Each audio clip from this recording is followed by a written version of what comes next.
الحمد لله الحمد لله نحمده ونستعينه ونستغفره ونؤمن به ونتوكل عليه ونعوذ بالله من شرور أنفسنا ومن سيئات أعمالنا من يهده الله فلا مضل له ومن يضلله فلا هادي له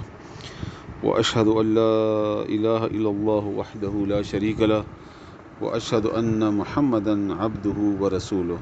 أما بعد فأعوذ بالله السميع العليم من الشيطان الرجيم من همزه ونفخه ونفثه بسم الله الرحمن الرحيم رب اشرح لي صدري ويسر لي أمري واحلل عقدة من لساني يفقه قولي رب زدني علما آمين إن شاء الله ننبه سورة أنعام آيات نمبر يوصل درشم وايو 130 الله تعالی دی وینا حق دا کولو توفیق راکړي چې د دې صحیح ترجمه مطلب بیان کړلی شو او الله تعالی دې موږ تاسو ته ټول د قرآن کریم آسان کړي. الله تعالی دې موږ شرح صدر نصیب کړي او الله تعالی دې قرآن کریم په دې احکاماتو باندې موږ ته عمل کولو توفیق راکړي. آمین. دین شیطانی آیتونو کې الله تعالی د قیامت د ورځې ذکر وکړو چې التب پیریانو نه الله پښتنه وکړي چې تاسو خو ډېر انسانان ګمراه کړي وو، بیا به انسانانو هم اعتراض وکړي چې دوی موږ ګمراه کړي وو، بیا به په خپلو کې یو بل باندې اعتراض وکړي او بیا به دی وایي چې موږ واپس واستوئ چې نیک عمل وکړو. الله به ورته وفرمایي چې نه، جهنم د ستاسو ځای دی. او بیا الله دلته یو سزا بیان کړله چې همدغه رنګې موږ ظالمان په ظالمانو مقرروو یا ظالمانو سره دوستان جوړوو یا هر بد سړی ته د بدۍ لاره کولاو. نو دا یو ډېره غټه سزا ده چې انسان الله تعالی د خپل طرف نه گمراه کی او بل طرف ته خلق ور سره ملګری کی یا بل طرف ته راجوړي کی نور خلکو سره. اوس په دې آیت کې الله تعالی د پیریانو انسانانو ته یو بل خبره کوي، د هغې گواهی او هغې نه تپوس کوي الله تعالی د قیامت په ورځ.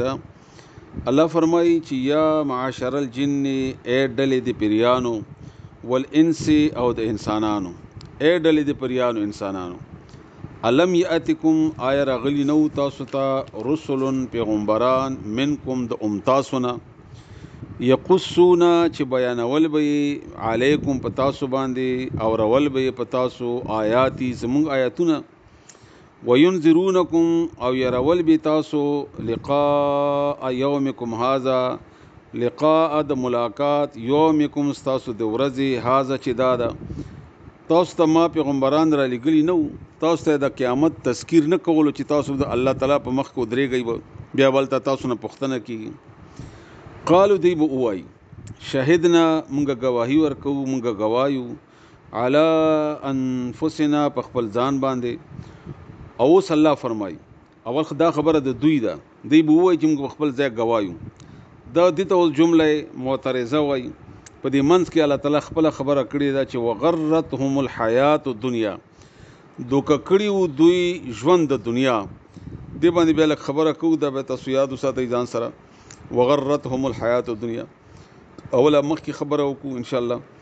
وشهدو او دوی به ګواهي ورکي علی انفسهم په خپلو ځانونو باندې، انهم چې بشک دوی کانو دوی کافرین کفر کوونکي. اول خبره دا ده چې انسانانو پیریانو دواړو ډلې ته به الله تعالی وفرمایي چې تاسو ته ما پیغمبران را لېږلي نو، نو پوښتنه خو به دواړو نه کوي او دواړه به ګواهي هم کوي چې آو راغلي وو مونږ ته. نو دلته دا خبره د توجه د قابل توجه ده چې آیا پیغمبران په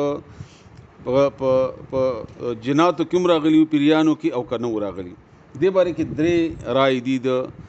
علماء کرامو، د مفسرینو، صحابه کرامو. یو دا ده چې په پیریانو کې باقاعده پیغمبران راغلی نه دي، څنګه چې پیغمبران په انسانانو کې دي چې هغوی ته باقاعده وحی کېږي او فرشته پرې راځي لکه جبرائیل علیه السلام، همدغه نور ملائک. داسې پیغمبران په دې کې باقاعده راغلي نه دي، ځکه چې انسان اشرف المخلوقات دی او احسن تقویم دی، الله تعالی پیدا کړی دی په ټولو خلکو باندې. او پیریان داسې نه دي، الله تعالی پیریانو ته دا درجه او دا مقام نه دی ورکړی. نو په انسانانو کې پیغمبر دومره لویه درجه ده، دومره لویه مرتبه ده، څنګه چې الله تعالی قرآن کریم کې فرمایي ولقد اصطفیناه، مونږ خوښ کړي وو، مونږ چناو کړي وو مونږ برابر کړیو خپل ځان د پاره پیغمبران بیا څه نمونه الله تعالی غستی دي نوح علیه السلام او ابراهیم علیه السلام او موسی علیه السلام وغیره نو هغه پیریان د دې قابل نه و چې دومره عظیم خلق پاغي کې پیدا شي او ځکه اشرف نه دي په مخلوقاتو کې خو مخلوق نه دی برایان پکې او بد خلق پکې ډیر زیات دي نو غیر رائے دا او د دې رائے د پاره غي سره دلیل د سوره بنی اسرائیل آیت دا ده چې ندی را لګلی ما الا رجالا مګ پر سړو کې چې وਹੀ کړي و مونږ اغه تا مطلب په پیریانو کې او په زنانو کې ما پیغمبر نه درلګلې نو بیا به دوی څنګه د تعالی فرمایي چې تاسو ته به کیسې کولې نو دا به عام خلق وو چې اغه به الله د احکاماتو نه خبرو څنګه به چې الله ټوله ډلې ته حکم کړو د الله یو قانون دی خلق خبري مختلفو طریقو سره لکه ابراهیم علیه السلام څنګه الله پوي کو اول نه خو پیغمبر نه وکنه نو دغه رنګ الله تعالی انتظامات هر چاته د هغه صلاحیت او د عقل په بنیاد هغه تعالی تعالی کوي نو هغه کار مخکې خو انسانیت په انسانانو کې بیا مونږ د رسول الله صلی الله علیه وسلم د امت نه یو نو دیو جنا زمونږ هغه لوی عظیمه درجه ده چې مونږ ته هر وخت کې الله تعالی څنګه د هدایت او د اوریدو د قران کریم د احادیثو د جمعې خطبې دي د عیدونو خطبې دي درسونه دي او کلیپونه دي او نن سبا خو به د نیټ ته او مختلف طریقو سره د الله د تنظیمات کړي دا د امت کمال دی او د دې امت هغه علما کرام ډیر زیات خوش قسمت دي چې هغه صرف الله او د رسول الله صلی الله علیه وسلم خبره کوي په دې کې بد قسمت بدبخت خلک شته دي چې بیا کیسې کہانیاں او نور د دروغ واقع بیان یا بدعات او شرکیات کوي خو بهر حال دا یو کار دوی کوي دویم رائے دا چې نه د انسانانو راتلو نه مخکې نکدا آدم علی السلام نه مخکې پیغمبران باقاعده په هغه کې راغلي وو په پیریانو کې خدا رائے د کم خلکو دا ډیرو نه ده او دنه هم د کم خلکو دا چې نه اخره پورې په دې کې پیغمبران وو دا د ډیرو کم ده اکثر رائے دا چې هغه تقریبا د صحابه کرامو او د څلور واړو امامانو چې په جناتو کې پیغمبران راغلي نو خو خلکو به یو بل ته دعوت به ورکو او کله نه چې بیا انسانانو کې پیغمبران راغلل لکه آدم علی السلام بیا د رازا تر رسول الله صلی الله علیه و علیه وسلم پورې نو رسول الله صلی الله علیه و علیه وسلم سره باقاعده د پیریانو دوکرته ملاقات او دعوت ته رسول الله صلی الله علیه وسلم ورکړو سورې جن کې د دې باقاعده قصه دا واقعیا ده چې دا سراغ القرآن واوریدل بیا لاړل خپل قوم ته بیا ویل چې موږ داسې کتاب اوریدل دی بیا راغلی رسول الله صلی الله علیه وسلم سره ملاقات وکړو رسول الله صلی الله علیه وسلم دعوت ورکړو بیا بغي دا دعوت نور خلکو ته ورسو باقاعده اصل کې د دې وجه دا ده چې د پیریانو تعالی تعالی دا طاقت او توفیق ورکړی دی چې هغه انسان او مجلس ته اسانه سره راتلی شي خبر اوري لیدې هم نشي او کځان انسان شکل جوړول غواړي هم جوړوي شي او څوک به پویګیم نه پیژنیم نه نو دا کار اسانه سره کولای شي نو اوري دي او جمعتونه دي او درسونه دي او مختلف وسایل دي هغه د پاره او انسانان دانش کولای چې هغه واوري یا هغه وګوري یا هغه مجلس ته لاړ شي ځکه چې جن په خپل نه لیدو توای نو یو شي نوم نه لیدل دي نو به څنګه لیدي شي اخکاری نه بهر حال نو الله تعالی به دوی نه پوښتنه وکي خو مختصر خبره دا چې کومه ز تاسو په یولو کوشش کوم هغه دا ده چې الله دا خبره کړې ده نو الله به تنظیم هم کړي چار څنګه کړي ده وسلا پوښو دی پوښې دینه ولا پښتنه مونږ ته خپل ځان ذمہ داری ضروری ده چې آیا مونږ ته د دعوت رسیدل ده کنه رسیدل دلته یو دوه خبره نورم تاسو ځین کې واچوي چې دا دعوت یوازې د علماء کرامو کار نه ده ګوري هغه خپل ذمہ داری ده هغه به کوي بچ څومره چا توفیق او وسوي الله تعالی توفیق ورګي غومره وکي خدا ستاسو هم هر سړي ذمہ داری ده یو آیت تاسو واوریدو بل چاته ورسو خپل نشیاله ګروپونه جوړ کا میسج واستوا او نیټ کې جوړ کا موبایل کې جوړ کا طریقہ برابر کا اوریدون کې د اوریدلو انتظامات وکا هغه د پر وسایل جوړ کا وسایل مختلف ذرایع دي هغه سره تعاون امداد په دې طریقې باندې کو دا کار لګیا وی کار روان وي بار الله تعالی دې مقتدا توفیق را کی چې د تاسو موږ ټولو ذمہ داری ده دویمه خبره چې کومه په دې کې دا غدا ده چې وغرتهم الحیات الدنیا دې ته د کور کړي و ژوند د دنیا دا ډیره قابل توجه خبره دی باندې ځان پوي کوي دی به دا وایي د انسانانو پیریان چې مونږه خو گواہی کوم تر غلیو نو الله د دې هغه حقیقت خو دو چې دا ولی دی داسې وشول دا الله تعالی اصل کې مونږ ته خودل غواړي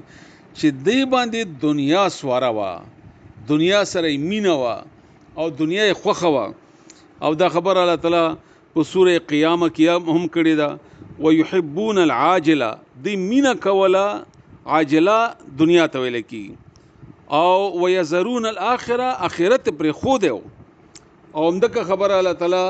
په هغه کې کړی ده، په مختلفو ځایونو کې د قران کریم کې الله تعالی کړی ده چې تاسو دنیا پر خو دی ده. لکه مثلا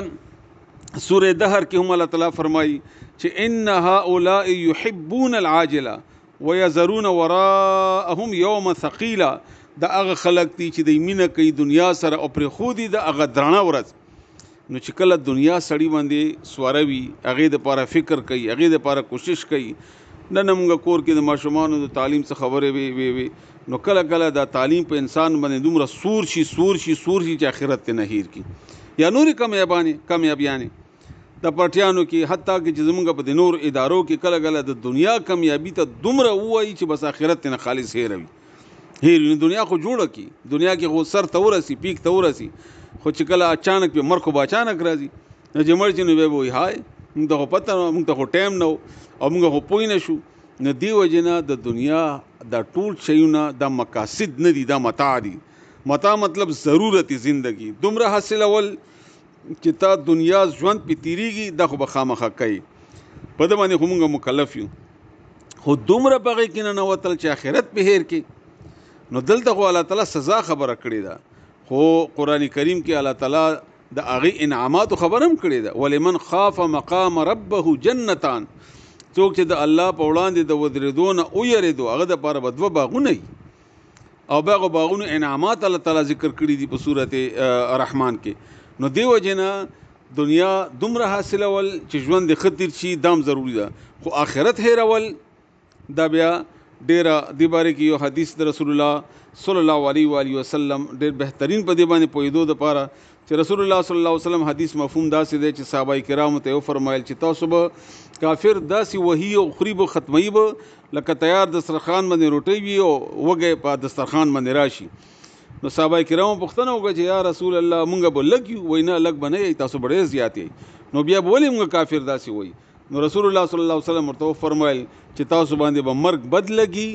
او تاسو به دنیا سره مینه کوئ. وهن به پیدا شي، او وهن دې ته وایي چې تاسو به دنیا سره مینه شي، آخرت به هم پرېښودئ. دا کور وای، دا بنگله وای، او دا مقاصد وای، او دا ډاکټر وای، او دا انجینیر وای، دا بس په دې کې لګیا سړی په خپل ځان پوه هم نه شي او هلته مرګ پرې راشي. الله تعالی دې موږ تاسو داسې حالت نه وساتي چې موږ آخرت هیر کړو. یا معاشر الجن، اے ډلې د پیریانو، والانس او د انسانانو، علم یأتکم، ایا رغلی نو تاسو ته رسل پیغمبران، منکم د تاسو نه، یقصون چې بیانول به او رول به، علیکم په تاسو باندې، آیاتی زما آیتونه،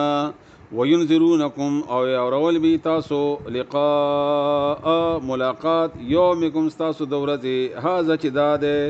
لقاء یومکم هذا د ورځې د ملاقات د ستاسو دا، یعنی د قیامت. قالو دی بوای شهدنا مونږ گواهی ورکو، علی انفسنا په خپلو ځانونو باندې، وغرتهم الحیات الدنیا او دوکې کا چولیو دوی ژوند د دنیا، وشهدو او دوی به گواهی ورکوي، علی انفسهم په خپلو ځانونو باندې، انهم چې بشک دوی کانو دوی کافرین کفر کوونکي.